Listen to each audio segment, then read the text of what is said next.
आपका आपके अपने ही channel math king maker concept पे फोकस। आज हम पढ़ने वाले हैं क्लास 8 का chapter 15 that is introduction to graphs. क्या इसके अंदर आज स्टडी करने वाले हैं हम? Bar graphs, pie graph, histogram, line graph, कुछ एग्जांपल्स डिस्कस करेंगे। लोकेशन ऑफ ए पॉइंट, किसी पॉइंट का लोकेशन कैसे ट्रेस करते हैं वो हम आपको सिखाएंगे आज इसमें। कोऑर्डिनेट सिस्टम, जैसे कार्टेशियन सिस्टम कहते हैं, वो आज हम यहाँ सीखेंगे। बिल्कुल नया टॉपिक है ये। और जो चीज़ें हमने पढ़ी हैं यहाँ पे, उनका क्या क्या एप्लीकेशन है, उन एप्लीकेशंस के बारे में भी मैं एग्जांपल्स के थ्रू आपको सिखाऊंगा कि आखिर ग्राफ हम क्यों पढ़ते हैं, क्या इसका यूज़ है हमारी लाइफ में। तो वो सब चीज़ें यहाँ पे सीखेंगे। लेक्चर को अच्छे से सीखने के लिए, सारी चीज़ों को अच्छे से सीखने के लिए बने रहिए मेरे साथ, लेक्चर के पूरे लेक्चर को देखते रहिए, ठीक है। तो सबसे पहले पढ़ते हैं बार ग्राफ। बार ग्राफ मैंने लोअर क्लासेस में कवर किया हुआ है, तो उसका लिंक मैं आपको डिस्क्रिप्शन में दे दूंगा। पाई ग्राफ भी मैंने लोअर क्लासेस में कवर किया है, उसका डिस्क्रिप्शन भी मैं आपको लिंक में दे दूंगा। हिस्टोग्राम भी हमने पढ़ चुके हैं, हम हिस्टोग्राम भी। तो आज जो हम नई चीज़ यहाँ पे पढ़ने वाले हैं, वो पढ़ने वाले हैं हम लाइन ग्राफ के बारे में, ठीक है। तो लाइन ग्राफ का मतलब क्या होता है? देखो, अभी तक आपने पढ़ा बार ग्राफ। बार ग्राफ कुछ ऐसा बनता है, ठीक है। ये यहाँ पे दो एक्सिस हो गए, ये इस तरह का कोई बार ग्राफ, इसको कहते हैं बार ग्राफ, ठीक है। तो ये आपने पढ़ा है लोअर क्लासेस के अंदर, ओके। तो इसको कहते हैं हम बार ग्राफ। दूसरा पढ़ा है आपने पाई ग्राफ। पाई ग्राफ कैसा होता है? एक सर्कुलर फैशन में होता है कि इतने आपकी इनकम है, इतना आपने यहाँ खर्च किया, इतना यहाँ खर्च किया, इतना यहाँ खर्च किया, तो इस तरह से बनता है एक पाई ग्राफ।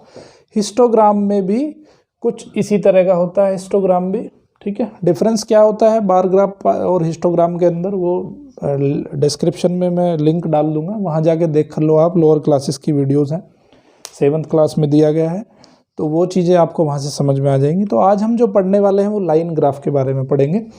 तो लाइन ग्राफ क्या होता है, सबसे पहले वो चीज़ हम यहाँ पे समझ लेते हैं। देखिए, जैसे दिखाते हैं ना, आपने देखा भी होगा कि मान लेते हैं कि आपका जो डेट के हिसाब से, या आज दिन की शुरुआत हुई, यहाँ पे दिन की शुरुआत हुई 00 आवर्स पे, ठीक है। 00 आवर्स पे यहाँ पे मैं ले लेता हूँ टाइम, और यहाँ पे ले लेता हूँ मैं टेम्परेचर, ठीक है। एक स्केल पे हमें लेना है टाइम, और एक दूसरे स्केल पे हमें लेना है टेम्परेचर, ठीक है। तो रात के 12 बजे मान लेते हैं कि टेम्परेचर था, ये मैं यहाँ पे ले लेता हूँ 10 डिग्री, 20 डिग्री, 30 डिग्री, 40 डिग्री, ठीक है। तो रात के 12 बजे मान लेते हैं, ये रात के 12 बजे हैं, यहाँ से कोई दिन की शुरुआत होती है। तो रात के 12 बजे मान लेते हैं कि टेम्परेचर कितना था हमारा, मान लेते हैं 10 डिग्री था, ठीक है। तो रात जब दिन की शुरुआत हुई तो टेम्परेचर था हमारा 0 डिग्री।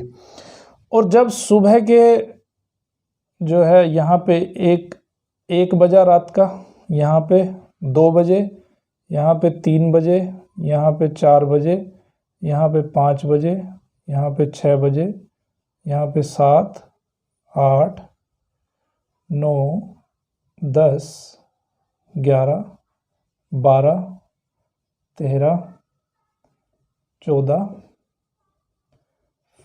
15, 16, 17, और इस तरह से यहाँ पे 24 आवर कंप्लीट हो जाते हैं, ठीक है।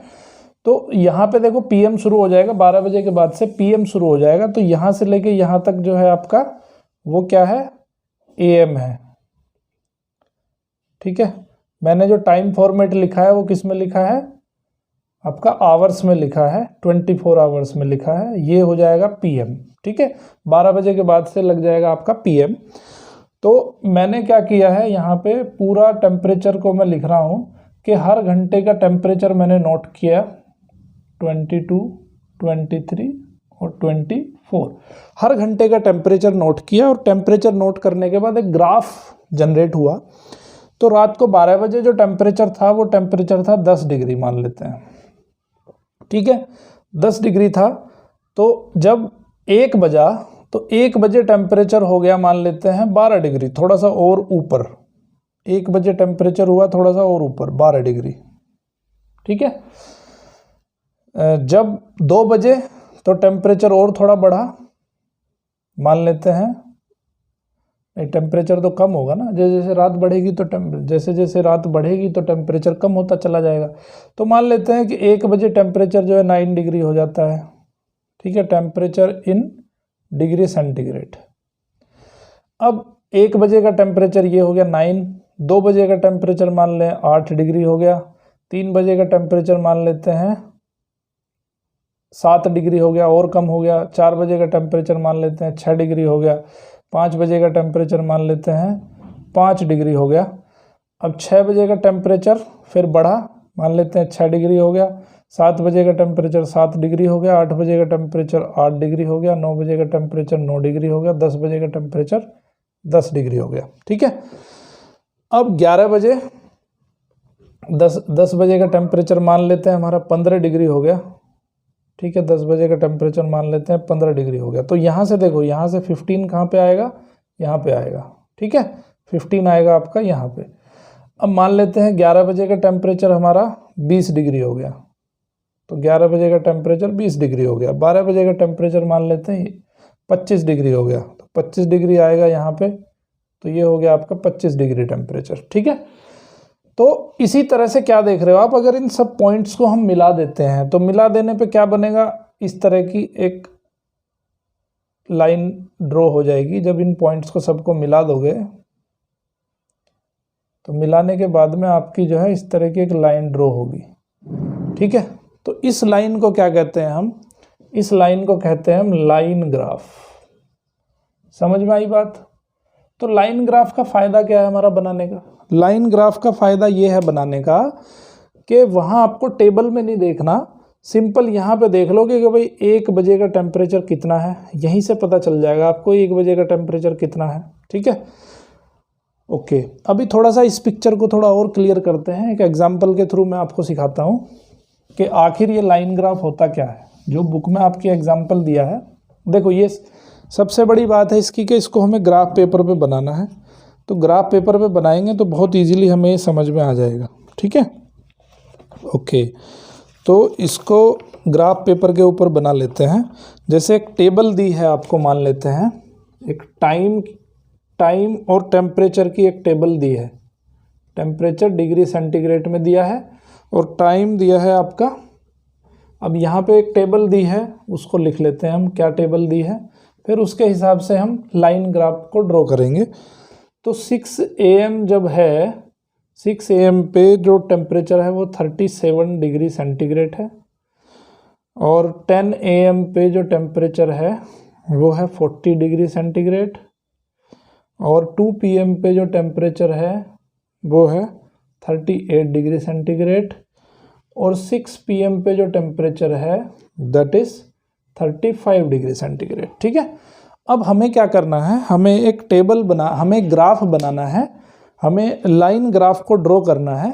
तो लाइन ग्राफ ड्रॉ करेंगे कैसे, उसको देख लेते हैं कैसे ड्रॉ करते हैं। ओके, तो हम क्या करेंगे, सबसे पहले एक ग्राफ पेपर लेंगे। ये हमने ले लिया ग्राफ पेपर, ठीक है।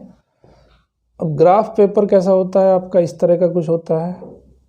देखो ये जो समझ में आएगा आपको ग्राफ पेपर की हेल्प से बहुत आसानी से समझ में आ जाएगा, ठीक है। तो मैं जो यहाँ पे लाइन ड्रॉ कर रहा हूँ, ये हो सकता है कि परफेक्ट ग्राफ की तरह ना लगे, लेकिन आपको इसको समझ लेना है, कंसेप्ट इसका समझ लेना है कि आखिर ये कैसे बनता है, कैसे हमने इसको बनाया है, ठीक है। ओके, अब यहाँ क्या करेंगे, हम टाइम स्टार्ट करेंगे। टाइम कहाँ से स्टार्ट करेंगे, 6 AM से स्टार्ट करेंगे। तो मान लेते हैं कि यहाँ पे हमने क्या टाइम लेना है, 6 AM ले लिया हमने यहाँ पे 6 AM, ठीक है। और मान लेते हैं कि एक जो ये ब्रैकेट है हॉरिजॉन्टल एक्सिस पे, ये ब्रैकेट मान लेते हैं 2 घंटे रिप्रेजेंट कर रहा है, ठीक है। तो एक ब्रैकेट जब 2 घंटे रिप्रेजेंट करेगा तो यहाँ पे 6 AM हो जाएगा, यहाँ पे 8 AM हो जाएगा, यहाँ पे हो जाएगा आपका 10 AM, ठीक है। तो यहाँ पे हो जाएगा 10 AM, समझ गए।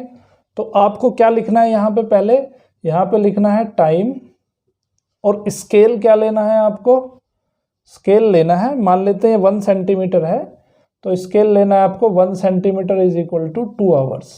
ठीक है, स्केल लिखना बहुत ज़रूरी है, ग्राफ्स के अंदर हम पढ़ चुके हैं कि स्केल कैसे लिखा जाता है। ओके, यहाँ पे हम क्या करते हैं, अब यहाँ पे आपने लेना है टेम्परेचर, टेम्परेचर स्केल आपने लिया है, टेम्परेचर इन डिग्री सेंटीग्रेड।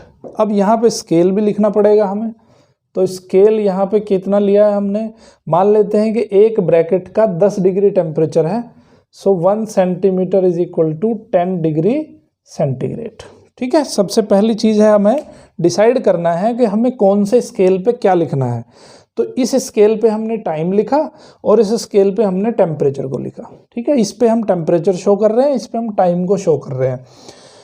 अब स्केल हमने यहाँ पे लिया 1 सेंटीमीटर, 1 जो ब्रैकेट है उसको लिया हमने 2 आवर्स। तो यहाँ पे 6 AM से हमने शुरू किया था, तो यहाँ पे 8 हो जाएगा और यहाँ पे 10 हो जाएगा, यहाँ पे 12 PM हो जाएगा, तो यहाँ पे हो जाएगा आपका 12 और यहाँ पे हो जाएगा आपका 2 PM। ठीक है, 2 PM हो गया, 2 PM के बाद यहाँ पे हो गया 4 PM और 4 PM के बाद यहाँ पे हो गया 6 PM। समझ में आई बात, क्लियर है? ओके, अभी हमें 6 AM पे दिया है उसने 37 डिग्री टेम्परेचर, तो इसको थोड़ा सा और रिफाइन कर लेते हैं। कैसे रिफाइन करेंगे कि 6 AM पे दिया है 37 डिग्री टेम्परेचर, तो 1 सेंटीमीटर को हमने माना है 10 डिग्री सेंटीग्रेड, तो यहाँ पे 10 हो गया, यहाँ पे 10 हो गया, 20, 20 प्लस 10 30, 30 प्लस 10 40। तो यहाँ पे लिखेंगे ये 10 डिग्री सेंटीग्रेड, ये 20 डिग्री सेंटीग्रेड, ये 30 डिग्री सेंटीग्रेड और ये 40 डिग्री सेंटीग्रेड हो गया। ठीक है, तो 37 कहाँ पे आएगा, 37 कहीं मान लेते हैं यहाँ पे, ये पॉइंट हमने इसको लिख लिया, ये पॉइंट हो गया 37 डिग्री। 6 AM पे उसका टेम्परेचर कितना है, 37 डिग्री, इस पॉइंट को हमने मान लिया A। ठीक है, ओके, अभी हम जाते हैं 10 AM के ऊपर। तो 10 AM के ऊपर टेम्परेचर कितना है, 40 डिग्री, तो 10 AM यहाँ पे है, 40 डिग्री यहाँ पे है, तो ये पॉइंट यहाँ पे मिलेगा हमें। ठीक है, तो इस पॉइंट को हमने मान लिया B। तो 10 AM पे टेम्परेचर 40 डिग्री हो गया। फिर 2 PM पे टेम्परेचर 38 डिग्री है, तो 2 PM यहाँ पे है, 38 डिग्री कहीं यहाँ पे होगा, इस पॉइंट को मान लेते हैं C। ठीक है, तो ये हो जाएगा 38 डिग्री। अब 6 PM पे टेम्परेचर 35 डिग्री है, 6 PM यहाँ हुआ, ये 30 हुआ, 35 कहाँ होगा, इन दोनों के बीच में होगा, तो यहाँ पे होगा, इस पॉइंट को हम मान लेते हैं D। ठीक है, ये हो गया 35 डिग्री टेम्परेचर। अब अगर हम इन सब पॉइंट्स को मिला दें, तो सब पॉइंट्स को मिलाने के बाद जो बनेगी लाइन आपकी, उसको बोलेंगे हम, देखो अब इसको इससे मिला दिया, इसको इससे मिला दिया, इसको इससे मिला दिया। ठीक है, तो ये जो आपकी जो लाइन बनी है, इस लाइन को कहेंगे हम लाइन ग्राफ। समझ में आई बात, लाइन ग्राफ कैसे ड्रॉ करते हैं? तो इस ग्राफ का नाम क्या होगा, इस ग्राफ का नाम होगा टाइम टेम्परेचर ग्राफ, क्योंकि ये ग्राफ हमने किस किस के बीच ड्रॉ करा है, टाइम और टेम्परेचर के बीच ड्रॉ करा है। तो इसका नाम क्या होगा, टाइम टेम्परेचर ग्राफ। ठीक है, तो समझ में आया इसका मीनिंग क्या होता है, कैसे ये काम करता है? ओके, तो अब यहाँ पे ये जो 2 लाइन हमने ड्रॉ करी है, एक तो ये वाली लाइन और एक ये वाली लाइन। ठीक है, इसको हमने सेंटर मान लिया है, सेंटर भी मानना पड़ेगा। तो इसको हम कहते हैं एक्स एक्सिस और इसको कहते हैं हम वाई एक्सिस। ये चीज़ मैं आगे पढ़ाऊंगा आपको, जब मैं कोऑर्डिनेट सिस्टम बताऊंगा, कार्टेशियन सिस्टम बताऊंगा। तो यहाँ पे एक हॉरिजॉन्टल एक्सिस बोलते हैं इसको, और इसको बोलते हैं वर्टिकल एक्सिस। तो ये हो जाएगा हॉरिजॉन्टल एक्सिस, ठीक है, और ये हो जाएगा वर्टिकल एक्सिस। जो ऊपर की तरफ है उसको वर्टिकल एक्सिस बोलते हैं, जो नीचे की तरफ होता है उसको हॉरिजॉन्टल एक्सिस बोलते हैं, और दोनों एक दूसरे से 90 डिग्री के एंगल पे होते हैं। ठीक है, ये चीज़ आपको ध्यान रखनी है। तो आई थिंक आपका लाइन ग्राफ का जो कंसेप्ट है वो थोड़ा क्लियर हुआ होगा। अब हम एक ग्राफ और ले लेते हैं। जैसे मान लेते हैं, आपने देखा होगा मैचेस देखते हैं आप, ठीक है, मैचेस देखते हैं तो उसमें कंपैरिजन दिखाया जाता है। किस किस का कंपैरिजन दिखाया जाता है कि भाई टीम, ऑस्ट्रेलिया की टीम जो है 10 ओवर में इतने रन थे और इंडिया के इतने रन थे, है ना। इस तरह के ग्राफ आपने देखा होगा। तो कैसा ग्राफ देखा होगा, देखो इस तरह का ग्राफ दिखाते हैं उसमें कि भाई ये जो ग्राफ है यहाँ पे जीरो ओवर जो है यहाँ पे ओवर्स लिखा होता है और यहाँ पे रन्स लिखा होता है, ठीक है। अब कुछ ग्राफ जो है इस तरह का बनता है, ठीक है, मान लेते हैं इस तरह का ग्राफ है। ये किसका ग्राफ दिखा रहे हैं, यहाँ पे ओवर हो गए उसके टोटल कंप्लीट 50 ओवर्स, ठीक है। तो ये ग्राफ किसका है, ये ऑस्ट्रेलिया टीम का ग्राफ है मान लेते हैं, ठीक है, ओके। अब दूसरा ग्राफ जो होगा वो दूसरे कलर से दिखाया गया होगा, है ना।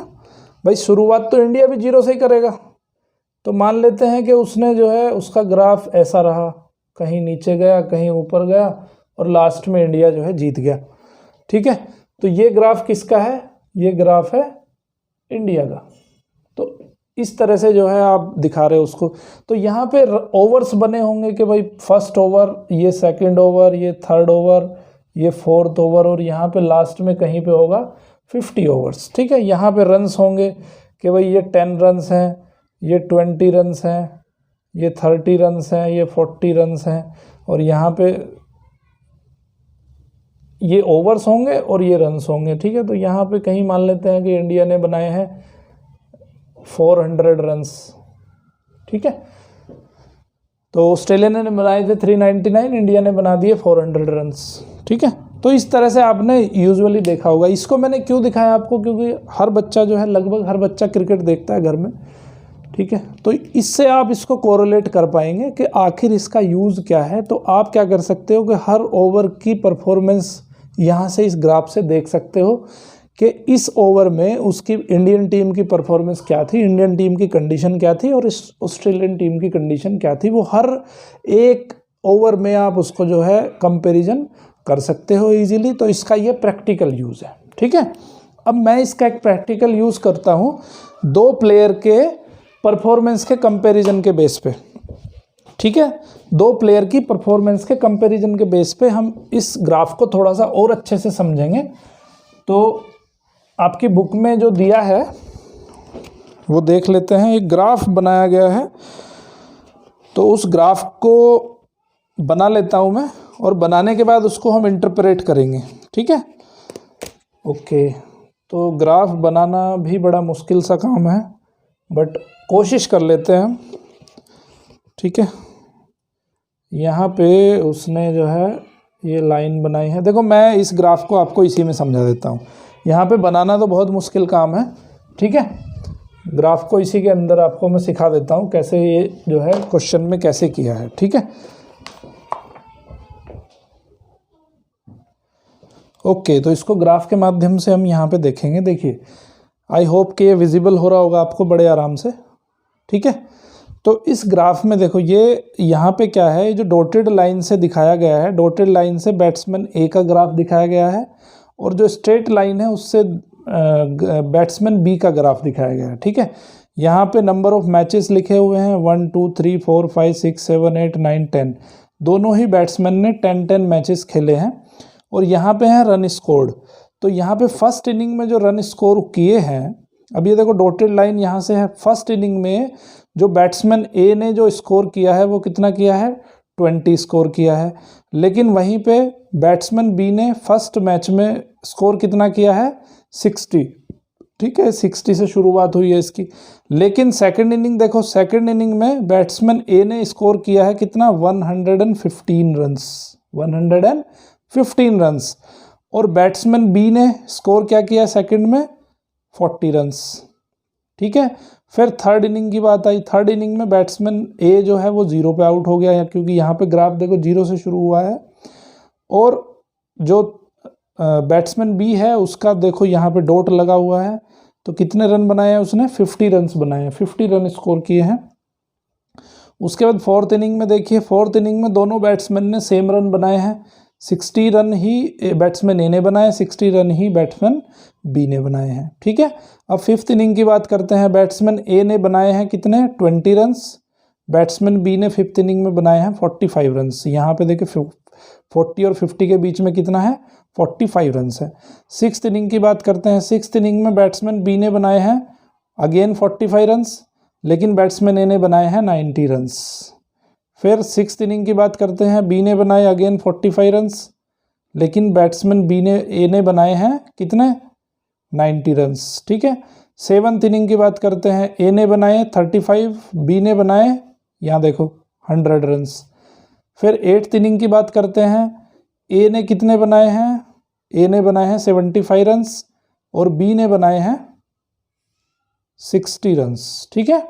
9th इनिंग में फिर ए डक पे आउट हुआ है, और डक का मतलब 0, और जो बैट्समैन बी है उसने रन कितने बनाए हैं 50 रन्स बनाए हैं। 10th इनिंग में बैट्समैन ए 40 रन्स और बैट्समैन बी 45 रन्स, और बैट्समैन बी ने कितने रन बनाए हैं 55 रन्स बनाए हैं, ठीक है। तो अब ये इसमें जो है कंपैरिजन हमें करना है चार्ट के बेसिस पे कि इस चार्ट से हमें क्या पता चल रहा है। देखो बैट्समैन एक 2 बार तो डक पे भी आउट हुआ है, 3rd इनिंग में और 9th इनिंग में डक पे आउट हुआ है।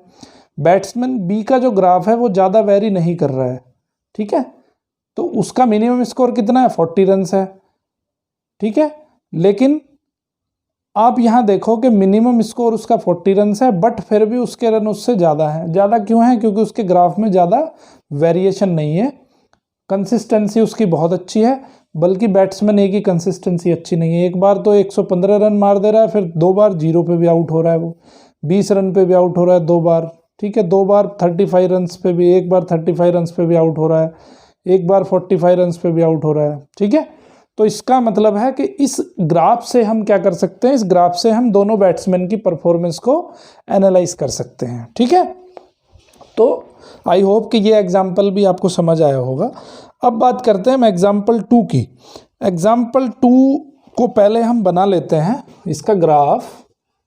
एग्जाम्पल 2 में एक ग्राफ यहाँ पे दिया गया है, ठीक है, उस ग्राफ को हमें स्टडी करना है।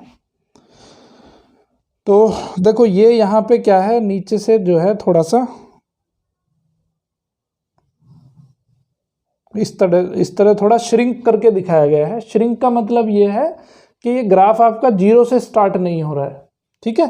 तो जब ये 0 से स्टार्ट नहीं होता है तो यहाँ पे हम 8 AM दिखाया हमने, ठीक है, यहाँ पे हमने 9 AM दिखाया, ये 9 हो गया, ये हो गया 10, यहाँ पे हो गया 11, यहाँ पे हो गया 12, यहाँ पे हो गया 1 PM, ठीक है, यहाँ पे हो गया हमारा 2 PM और यहाँ पे हो गया 3 PM, ठीक है।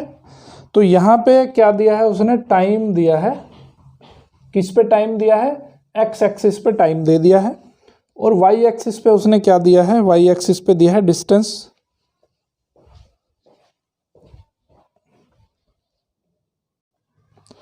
ओके, तो एक्स एक्सिस पे उसने टाइम दे दिया और वाई एक्सिस पे उसने डिस्टेंस दे दिया। वाई एक्सिस पे क्या दिया है, डिस्टेंस दिया है, डिस्टेंस फ्रॉम पी, पी कोई पॉइंट है, distance from P in kilometre, in kilometre, ठीक है, पी से डिस्टेंस है किलोमीटर में। तो जब वो 8 AM पे होता है तो 8 AM पे वो जर्नी शुरू करता है, तो ये क्या है यहाँ पे 0 है। और 9 AM पे जब होता है तो 9 AM पे ये देखो यहाँ पे इस तरह से ग्राफ मैं बना लेता हूँ,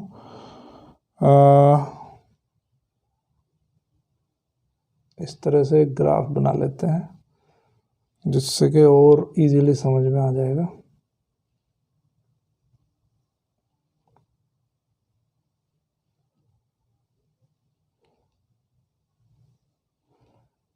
लाइट के जाने से थोड़ा सा व्यवधान उत्पन्न हुआ है तो उसके लिए क्षमा चाहता हूँ।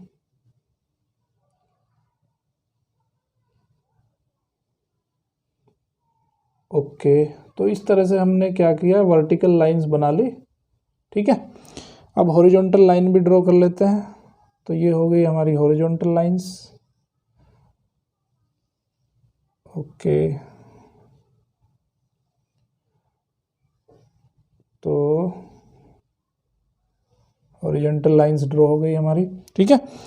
तो यहाँ पे मान लेते हैं 50 दिया हुआ है और यहाँ पे 100 दिया हुआ है, यहाँ पे 150 दिया हुआ है, इसने दिया है ग्राफ के अंदर, ये 200 है, यहाँ पे कहीं 250 है ऊपर, ये है आपका 250 और यहाँ पे कहीं पे 300 है, यहाँ पे 300 है और ऊपर कहीं पे 350 है। ठीक है, तो अब उसने क्या दिया है कि भाई वो 8 बजे अपनी जर्नी शुरू करता है और 8 बजे तो वो 0 पे ही होगा, है ना। ये पी पॉइंट है मान लेते हैं, तो पी पॉइंट से वो 8 बजे अपनी जर्नी शुरू करता है, तो 8 बजे तो 0 पॉइंट पे ही है, वो 0 किलोमीटर डिस्टेंस पे है। ठीक है, उसके बाद वो 9 AM पे पहुंच जाता है 50 किलोमीटर, 9 AM पे चला जाता है 50 किलोमीटर, तो 50 पे यहाँ एक डॉट लगा देते हैं, इसको मान लेते हैं पी हम।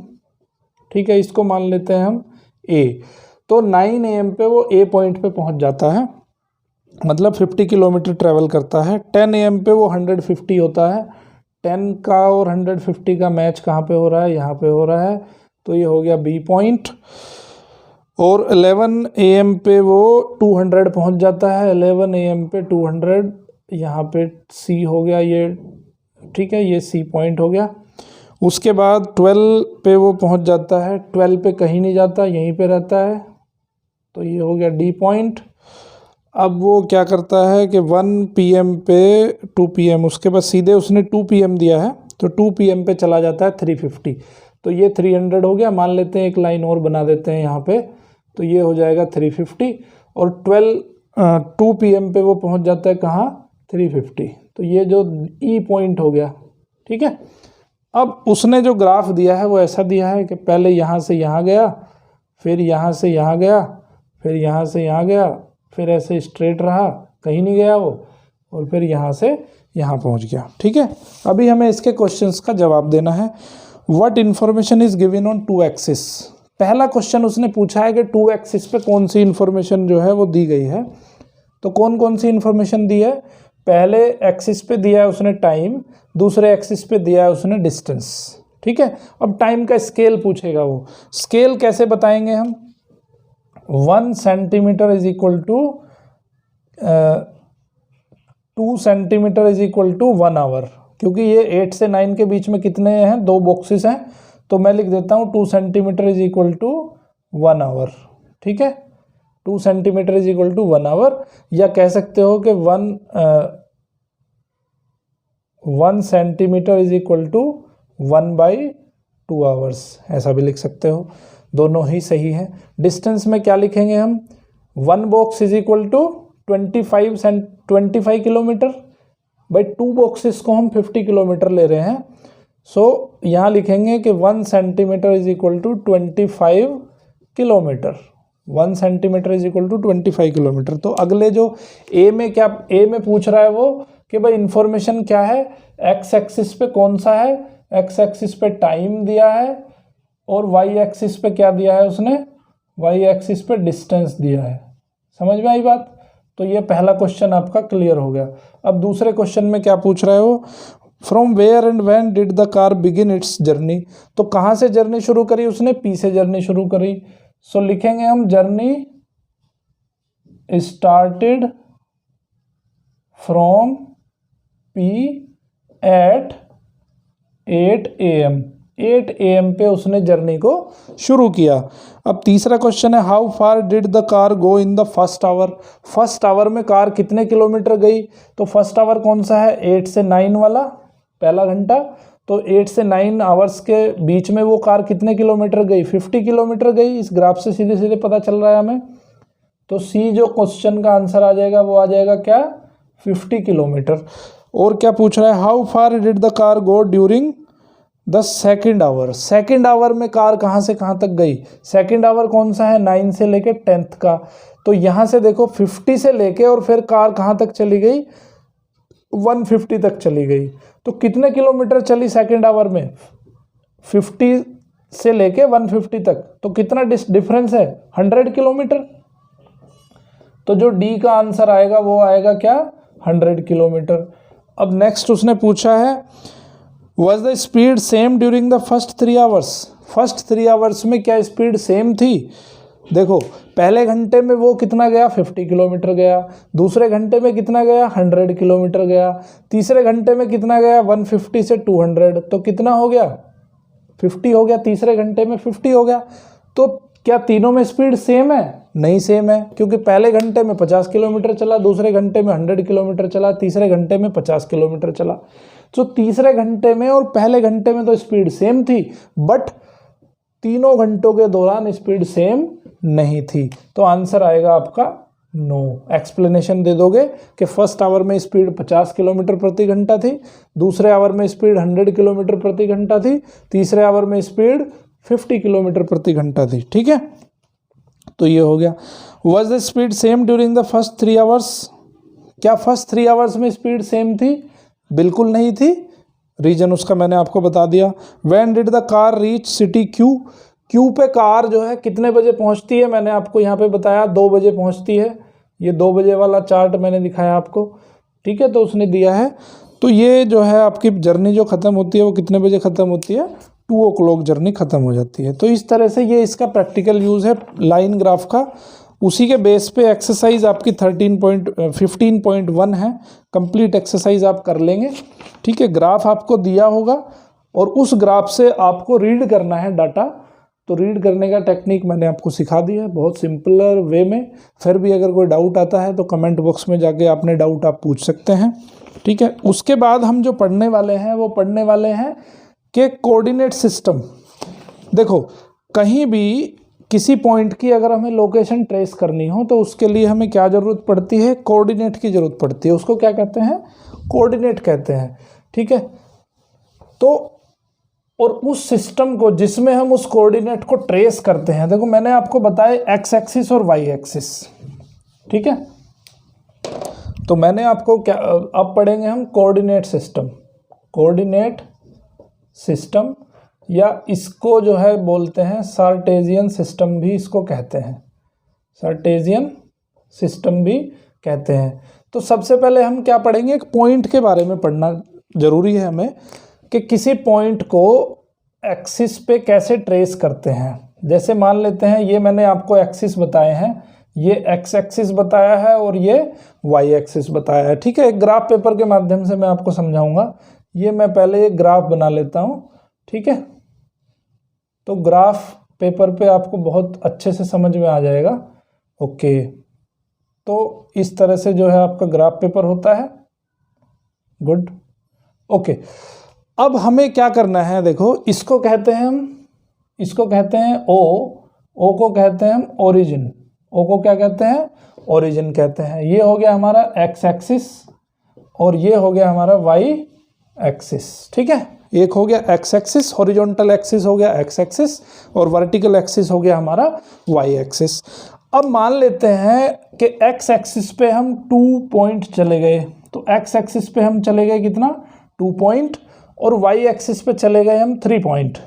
तो अब ये दोनों एक दूसरे को कहाँ पे कट कर रहे हैं? देखो, वाई एक्सिस पे 3 पॉइंट, एक्स एक्सिस पे हमें 2 पॉइंट चलना है, एक्स एक्सिस पे 2 पॉइंट चल लिए, वाई एक्सिस पे हमें 3 पॉइंट चलना है।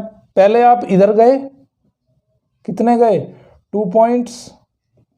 अब जहां पे 2 पॉइंट से गए हो आप, वहां से आप 3 पॉइंट चलो। सो यहां से आप कितने गए? यहां से आप 3 पॉइंट्स गए ऊपर की तरफ। ठीक है, तो पहले आप इधर को चले, 2 पॉइंट पे पहुंच गए। जब यहां से 3 पॉइंट करे आपने तो कवर, तो यहां पे पहुंच गए आप। तो ये जो ए पॉइंट बना, ए पॉइंट को लिखते हैं हम, कैसे लिखते हैं? 2 3 क्यों लिखते हैं इसको? क्योंकि एक्स एक्सिस पे आप चले 2 पॉइंट और वाई एक्सिस पे चले आप 3 पॉइंट। ठीक है, तो देखो, किसी भी कोऑर्डिनेट को यूनिवर्सली हमें बताना बहुत जरूरी है। जैसे मान लेते हैं कि इस बोर्ड पे हम ये डॉट लगा दें कहीं पे, है ना, ये डॉट लगा दिया हमने इस बोर्ड पे। तो अब इस बोर्ड पे डॉट तो लगा दिया, तो आपको क्या बताना पड़ेगा कि लेफ्ट से इतना है, राइट से इतना है ये डॉट, अप टॉप से इतना है, बॉटम से इतना है ये डॉट। ठीक है, लेकिन अगर मैं सेंटर ले लूं, तो आपको ये आसान हो जाएगा बताना। किसकी हेल्प लेते हुए? ये कोऑर्डिनेट सिस्टम की हेल्प लेते हुए आराम से आप इसको ट्रेस कर सकते हो। तो यहाँ पे जो वैल्यू आई 2, इसको क्या कहेंगे? इसको कहेंगे हम एक्स कोऑर्डिनेट। ठीक है, और 3 को कहेंगे हम वाई कोऑर्डिनेट। तो किसी भी पॉइंट को ट्रेस करना हो तो इस तरह से ट्रेस करते हैं। इसका एडवांस वर्जन आप पढ़ोगे क्लास 9th के अंदर, जब 9th में आओगे तो और भी इसमें बहुत सारी चीज़ें होती हैं। ऐसा नहीं है कि ये दोनों पॉइंट जो है प्लस के ही होते हैं, दोनों माइनस के भी हो सकते हैं, एक प्लस भी हो सकता है माइनस भी हो सकता है, बट मैं यहाँ 8th क्लास में आपको कंफ्यूज नहीं करूँगा, सिर्फ आप प्लस के ही समझ लो अभी। तो किसी भी पॉइंट को अगर ट्रेस करना है तो हम सेंटर से ट्रेस करते हैं, ठीक है। तो सेंटर क्या है, ये सेंटर है आपका ओरिजिन। तो इस बोर्ड के अंदर अगर हमें इसे ट्रेस करना है तो हम बोर्ड का सेंटर लेंगे, जो लेफ्ट से भी इतना हो, राइट से भी इतना हो, टॉप से भी इतना हो, बॉटम से भी इतना हो, तो सेंटर से इस पॉइंट को हम ट्रेस करेंगे, ठीक है। तो अब 2 3 आपने ट्रेस कर दिया। अब एक पॉइंट में और भी मुझे ट्रेस करके बताओ 4 5। तो 4 5 को कैसे ट्रेस करोगे? लिखने का तरीका पॉइंट को यह है, कोऑर्डिनेट सिस्टम में जब पॉइंट लिखते हैं तो इस तरह लिखते हैं, पहले ब्रैकेट लगाएंगे, छोटा ब्रैकेट, फिर एक्स कोऑर्डिनेट लिखेंगे, फिर कोमा लगाएंगे, फिर वाई कोऑर्डिनेट लिखेंगे, उस ब्रैकेट को क्लोज करेंगे। अब 4 5 हमें ट्रेस करना है इस पे, तो 4 5 कैसे ट्रेस करेंगे? पहले एक्स एक्सिस पे जाएंगे हम 4 यूनिट, तो 1 2 3 4 यूनिट हम यहाँ पे चले गए, यहाँ पे चले गए 4 यूनिट। अब वाई एक्सिस पे कितना चलना है हमें? 5 यूनिट चलना है। यहीं से शुरू करो, तो 1 2 3 4 5, तो यहाँ पे आ गया आप, तो ये हो गया बी पॉइंट। इसको लिखेंगे हम क्या? 4 5 लिखेंगे, ठीक है। चलिए एक और पॉइंट ट्रेस कर लेते हैं। मान लेते हैं हमें ट्रेस करना है 3 2, तो 3 2 कैसे ट्रेस करेंगे?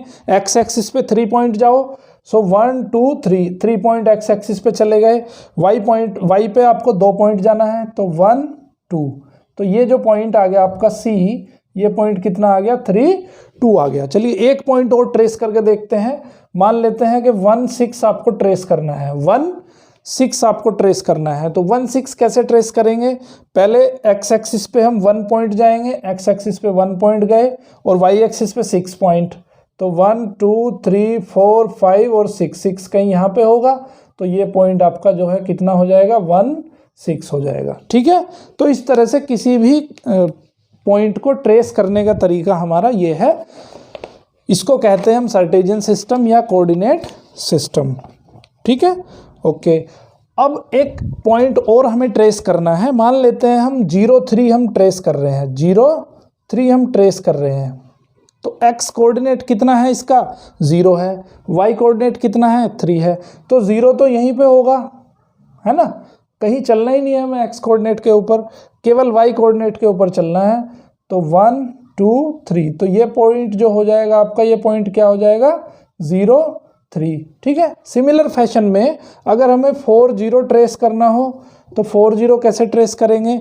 x कोऑर्डिनेट पे चलेंगे हम, कितना? 4, सो 1 2 3 4 यहाँ पे आ गए। y पे जाना ही नहीं है हमें, क्योंकि y पे 0 है, तो ये कोऑर्डिनेट जो हो गया आपका f, ये कितना हो गया? 4 0 हो गया। समझ गए बात? तो एक चीज़ यहाँ पे हमें समझ में आती है कि x एक्सिस पे y की वैल्यू 0 होती है और y एक्सिस पे x की वैल्यू 0 होती है, ठीक है। तो ये चीज़ आप ध्यान रख सकते हो। तो आपको ध्यान रखना है at x axis y is equal to 0 and at y axis x is equal to 0। तो y एक्सिस पे जो है वो x की वैल्यू 0 होती है और x एक्सिस पे y की वैल्यू 0 होती है। अब आपकी बुक में एग्जाम्पल नंबर 3 दिया है, प्लॉट द पॉइंट 4 3। 4 3 हमने ऐसे प्लॉटिंग कर सकते हो, 4 3 की 4 चलेंगे x एक्सिस पे, y एक्सिस पे 3 चलेंगे, तो यहाँ पे पॉइंट हो जाएगा। उसके बाद है कुछ और लोकेशन उसने दिया है, 2 1 ट्रेस करना है, 0 5 ट्रेस करना है, 2 0 ट्रेस करना है। तो ये सब मैं छोड़ता हूँ आपके होमवर्क के लिए, ठीक है। तो ये जो सर्टेजियन सिस्टम हमें बताया था, ये बताया था रेने डेस्कार्ट्स ने। रेने डेस्कार्ट्स के नाम के ऊपर ही इसका जो है सर्टेजियन सिस्टम, इसका नाम रखा गया है, ठीक है। डेस्कार्ट्स का CARTES लिया गया है उसमें से, ठीक है। सो इसको कहते हैं हम सर्टेजियन सिस्टम। तो इसी तरह से जो है एक्सरसाइज नंबर 15.2 हो जाएगी। बहुत सिंपल एक्सरसाइज है, इजीली कर सकते हो। अब ये जो हमने नंबर्स, ये जो हमने कोऑर्डिनेट सिस्टम पढ़ा है, इस कोऑर्डिनेट सिस्टम का आखिर यूज़ क्या है, क्यों हम इसको ट्रेस कर रहे हैं किसी पॉइंट को, क्या इसका यूज़ है, उसका यूज़ मैं आपको अभी नेक्स्ट एक्सरसाइज में बताने जा रहा हूँ, ठीक है। तो आई होप कि ये आपको कोऑर्डिनेट सिस्टम समझ में आ गया होगा। अब इसका यूज़ क्या है वो देख लो। यूज़ है, पहला यूज़ है इसका क्वांटिटी एंड कॉस्ट से रिलेटेड जो प्रॉब्लम होती है हमारी, उसमें इसका यूज़ होता है। कैसे यूज़ होता है उसको देख लेते हैं। क्वांटिटी एंड कॉस्ट, ठीक है। तो जैसे मैंने आपको बताया कि एक ग्राफ बना होगा, पहले दी होगी आपको टेबल पहले बना लेते हैं, ठीक है। उसमें क्वांटिटी दी होगी और कॉस्ट दी होगी। तो टेबल हम यहाँ पे बना लेते हैं। ये टेबल में दो चीज़ें दी हैं उसने। पहली चीज़ है नंबर ऑफ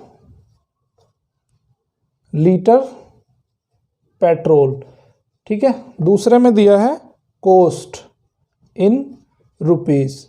तो अगर 10 लीटर पेट्रोल होता है तो उसकी कॉस्ट होती है 500 रुपीज़। 15 लीटर पेट्रोल होता है उसकी कॉस्ट होती है 750 रुपीज़। और अगर 20 लीटर पेट्रोल होता है तो उसकी कॉस्ट होती है 1000 रुपीज़। 25 लीटर पेट्रोल होता है तो उसकी कॉस्ट होती है 1250 रुपीज़, ठीक है।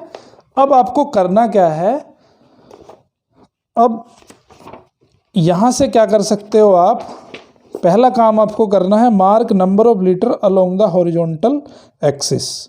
तो आपको बनाना है इससे ग्राफ में क्या करना है आपको, ये पॉइंट आपको ढूंढने हैं।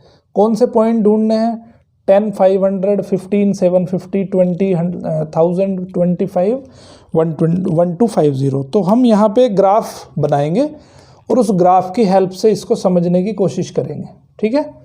तो ग्राफ में हम यहाँ क्या लिखेंगे, यहाँ पे लिखेंगे हम कॉस्ट इधर लिख लो, या litre number of litre petrol इधर लिख लो। दोनों में से कोई भी क्वांटिटी आप किधर भी शो कर सकते हो। ऐसा कोई ज़रूरी नहीं है कि आपको कॉस्ट इधर ही दिखाना है या पेट्रोल को इधर ही दिखाना है। तो इसको हम एक्स कोऑर्डिनेट मान लेते हैं, इसको हम वाई कोऑर्डिनेट मान लेते हैं, ठीक है।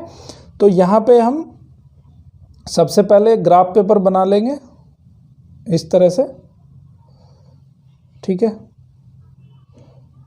फिर जो है इसको सीखेंगे कि कैसे हुआ ये। ग्राफ पेपर बनाने के बाद में हमें स्केल भी लिखना पड़ेगा कि हमने एक्स एक्सिस पे कितना स्केल लिया है और वाई एक्सिस पे कितना स्केल लिया है। स्केल लेते हैं हम अपनी कन्वीनियंट के हिसाब से, ठीक है। ये हो गया हमारा एक्स एक्सिस और ये हो गया हमारा वाई एक्सिस। एक्स एक्सिस पे क्या दिखा रहे हैं हम, number of litre petrol. X axis पे दिखा रहे हैं हम नंबर ऑफ लीटर पेट्रोल, ठीक है। और वाई एक्सिस पे दिखा रहे हैं हम कॉस्ट इन रुपीस। यहाँ पे दिखा रहे हैं हम कॉस्ट इन रुपीस, ओके। तो अब यहाँ पे स्केल लिखना पड़ेगा आपको। स्केल कितना लिख रहे हैं हम, देखो यहाँ पे दिखा रहे हो कॉस्ट इन रुपीस। तो हम क्या करते हैं कि एक स्केल को मान लेते हैं, कितने स्केल है हमारे पास, कितने हैं हमारे पास, 1 2 3 4 5 6 7। तो 7 को अगर 1250 से डिवाइड करें तो अप्रोक्सीमेटली हम मान लेते हैं कि 1250 को अगर हम 7 से डिवाइड करें तो ये आ जाएगा आपका लगभग जो है 7 1 7 एंड 7 7 17 के आसपास आ जाएगा। तो हम क्या करते हैं इसको 21 centimetre is equal to 200 rupees मान लेते हैं। 1 centimetre is equal to 200 rupees, ठीक है। 1 सेंटीमीटर को हमने क्या मान लिया, 200 रुपीज़ मान लिया, ओके। क्योंकि यहाँ पे इतना इसके आसपास लगभग आ जाएगा। तो हम एक रफ फिगर में 200 रुपीज़ मान लेते हैं 1 सेंटीमीटर को। और नंबर ऑफ लीटर पेट्रोल को देखो, मिनिमम क्वांटिटी कितनी है हमारी, 10 है। तो हम क्या करते हैं इसको कि 1 centimetre is equal to 5 litre मान लेते हैं। 1 centimetre is equal to 5 litre मान लेते हैं, ठीक है। तो जब 5 लीटर में जब 1 सेंटीमीटर होगा तो 10 लीटर में कितने सेंटीमीटर होगा, 10 लीटर में हो जाएगा आपका 2 सेंटीमीटर, है ना। तो एक्स एक्सिस पे हमें कितना चलना है, 2 सेंटीमीटर चलना है। तो इसको हम क्या करते हैं, इसको कोऑर्डिनेट सिस्टम में चेंज कर लेते हैं। तो कोऑर्डिनेट सिस्टम में जब हम चेंज करेंगे इसको, तो यहाँ पे आ जाएगा 2 और यहाँ पे आ जाएगा 2.5, ठीक है भाई। 500 को 200 से डिवाइड करेंगे तो कितना आ जाएगा, 2.5 आ जाएगा। जब 5 से 15 को डिवाइड करेंगे तो कितना आ जाएगा, 3 आ जाएगा। और जब इसको डिवाइड करेंगे तो कितना आ जाएगा, 3.75 आ जाएगा, है ना। इसको डिवाइड करेंगे 5 से तो 4 आएगा, इसको डिवाइड करेंगे तो 5 आएगा, है ना। इसको डिवाइड करेंगे तो यहाँ पे 5 आएगा, इसको डिवाइड करेंगे तो यहाँ पे आ जाएगा आपका 6.25, ठीक है। तो ये तो स्केल हमें अपने हिसाब से लेना है। अब हमें पॉइंट क्या ट्रेस करना है, हमें पॉइंट ट्रेस करना है 2.5, ठीक है। तो 2 तो यहाँ पे हो गया, एक्स एक्सिस पे ओरिजिन हो गया, एक्स एक्सिस पे चलना है हमें 2 और वाई एक्सिस पे कितना चलना है 2.5, तो 2.5 कहीं यहाँ पे हो जाएगा, है ना। तो ये जो पहला पॉइंट आ गया आपका, ये पॉइंट हो गया ए। तो ये यहाँ पे 2 और 2.5 नहीं लिखना है, हमें क्या लिखना है 10 और 500 लिखना है, ठीक है। ये हो गया पॉइंट ए। अब पॉइंट हमारा बी, दूसरा पॉइंट हम ड्रॉ करेंगे। दूसरा पॉइंट क्या है 3 और 3.75, तो 3 यहाँ पे है, 3.75 कहीं यहाँ पे होगा, ठीक है। तो ये पॉइंट आ गया हमारा बी, समझ गए बात। चौथा पॉइंट कौन सा है 4 और 5 है, तो 4 यहाँ पे और 5 1 2 3 4 5 यहाँ पे आ जाएगा, तो ये पॉइंट हो जाएगा हमारा सी, ठीक है। और डी पॉइंट कौन सा है 5 और 6.25, तो 5 यहाँ पे और 6.25 कहीं यहाँ पे होगा, ठीक है। अब क्या करेंगे, इन सब पॉइंट्स को मिला दो। तो सब पॉइंट्स को मिला दोगे तो एक स्ट्रेट लाइन बनेगी, ठीक है, स्ट्रेट लाइन बनेगी। तो अब देखो इस स्ट्रेट लाइन का क्या बेनिफिट है वो थोड़ा समझ लो। अब यहाँ पे देखो, मान लेते हैं कि ये कितना लीटर हो जाएगा, ये हो जाएगा 7.5 लीटर। ये कितना लीटर हो जाएगा 7.5 लीटर। तो 7.5 लीटर का क्या कॉस्ट होगा, तो यहाँ से पता चल जाएगा। ये देखो ये किसके बराबर में आ रहा है, ठीक है। तो इसको फिर आप क्या करोगे 200 से मल्टीप्लाई कर दोगे, जितना स्केल आता है। मान लेते हैं ये 1.8 आ रहा है, तो 1.8 को अगर 200 से मल्टीप्लाई कर दोगे तो ये आ जाएगा 7.5 लीटर का पेट्रोल का कॉस्ट आ जाएगा, ठीक है। तो इस ग्राफ की हेल्प लेते हुए आप किसी भी क्वांटिटी पे उसका जो कॉस्ट है वो कॉस्ट को निकाल सकते हो, समझ गए। तो ये इसका यूज़ है। तो पहला काम हमने क्या कर दिया, हमें पहले हम एक्स एक्सिस पे और वाई एक्सिस पे क्या क्या क्वांटिटी शो कर रहे हैं वो हमने लिख दिया। दूसरा काम हमने क्या किया, दूसरा काम हमने स्केल उसका सेट कर दिया। उसके बाद कह रहा है mark number of litre along the horizontal axis. तो अब यहाँ पे पॉइंट लिखेंगे अब हम।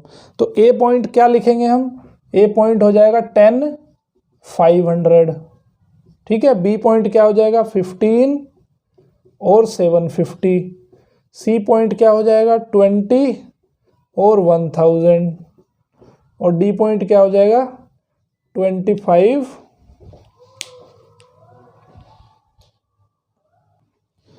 तो डी पॉइंट हो गया आपका 25 और 1250, ठीक है। तो इस तरह से हम जो है यहाँ पे क्वांटिटी एंड कॉस्ट का जो ग्राफ है वो ग्राफ को आराम से बना सकते हैं। अब हम नेक्स्ट पढ़ते हैं हम प्रिंसिपल एंड सिंपल इंटरेस्ट वाला graph. Principal and simple interest वाला ग्राफ भी बिल्कुल ऐसा का ऐसा ही बनेगा। वहाँ पे भी आपको क्या करना पड़ेगा, 2 एक्सिस लेने पड़ेंगे और उन एक्सिस पे आप पॉइंट्स को प्लॉट करोगे, ठीक है। तो यहाँ पे सबसे पहले टेबल देखो, एग्जाम्पल नंबर 7 दिया है।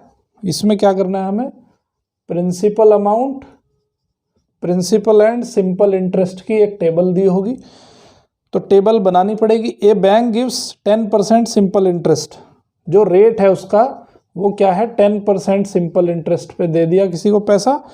Deposits by senior citizen, draw a graph to illustrate the relation between the sum deposit and simple interest earned, find from your graph the annual interest obtained from for an investment of ₹250। तो इस graph की help से हमें ये 2 question का answer देना है, ठीक है।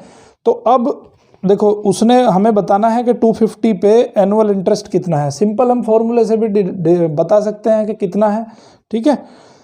तो सबसे पहले हमें यहाँ पे टेबल बनानी पड़ेगी, तो टेबल एक बना लेते हैं। तो टेबल में 2 चीज़ें लिखनी पड़ेंगी। पहला चीज़ हमें लिखना पड़ेगा डिपॉजिट, ठीक है, डिपॉजिट इन रुपीस। दूसरा हमें लिखना पड़ेगा सिंपल इंटरेस्ट इन रुपीस। कैसे ये सिंपल इंटरेस्ट है, एनुअली बताना है हमें, ठीक है। अब अगर 100 डिपॉजिट करता है तो उस पर इंटरेस्ट कितना लगेगा, 10%। तो 100 का 10% कितना होता है, 10 रुपीज़ होता है। अगर ये 200 डिपॉजिट करता है तो 20 रुपीज़ लगेंगे।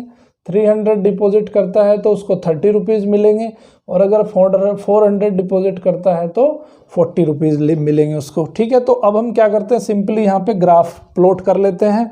तो ग्राफ प्लॉट कर लेंगे तो यहाँ पे सबसे पहले हम एक ग्राफ बना लेंगे, ठीक है।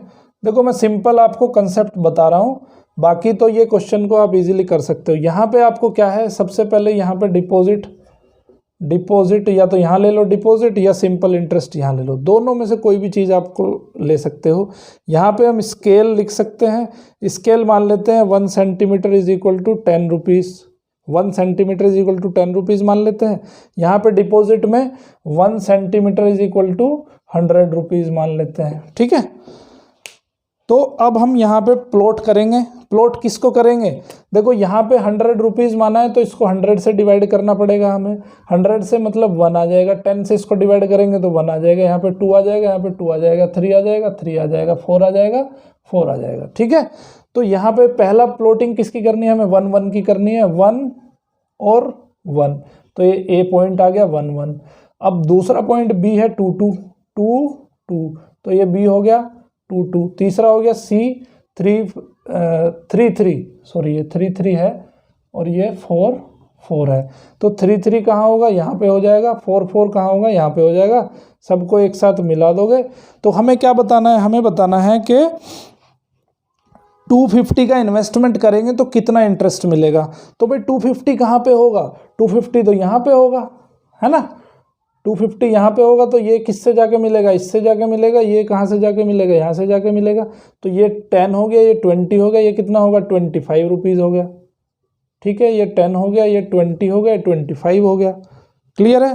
तो 250 के इन्वेस्टमेंट पे कितना मिलेगा वो बताना है। The investment one has to make to get an annual simple interest of 70 rupees. अगर उसको 70 रुपीज़ का इंटरेस्ट चाहिए तो क्या करना पड़ेगा, तो इस ग्राफ को थोड़ा सा और आगे बनाना पड़ेगा आपको, ठीक है। तो ये 20 30 है, 40 है। अब यहाँ पे जो है 50 होगा कहीं पे, यहाँ पे जो है 60 होगा कहीं पे, यहाँ पे 70 होगा कहीं पे, ठीक है। तो इस तरह से जब आप उसको देखोगे यहाँ पे तो वो किससे मिलेगा, यहाँ जाके 700 से जाके वो मिल जाएगा, ठीक है।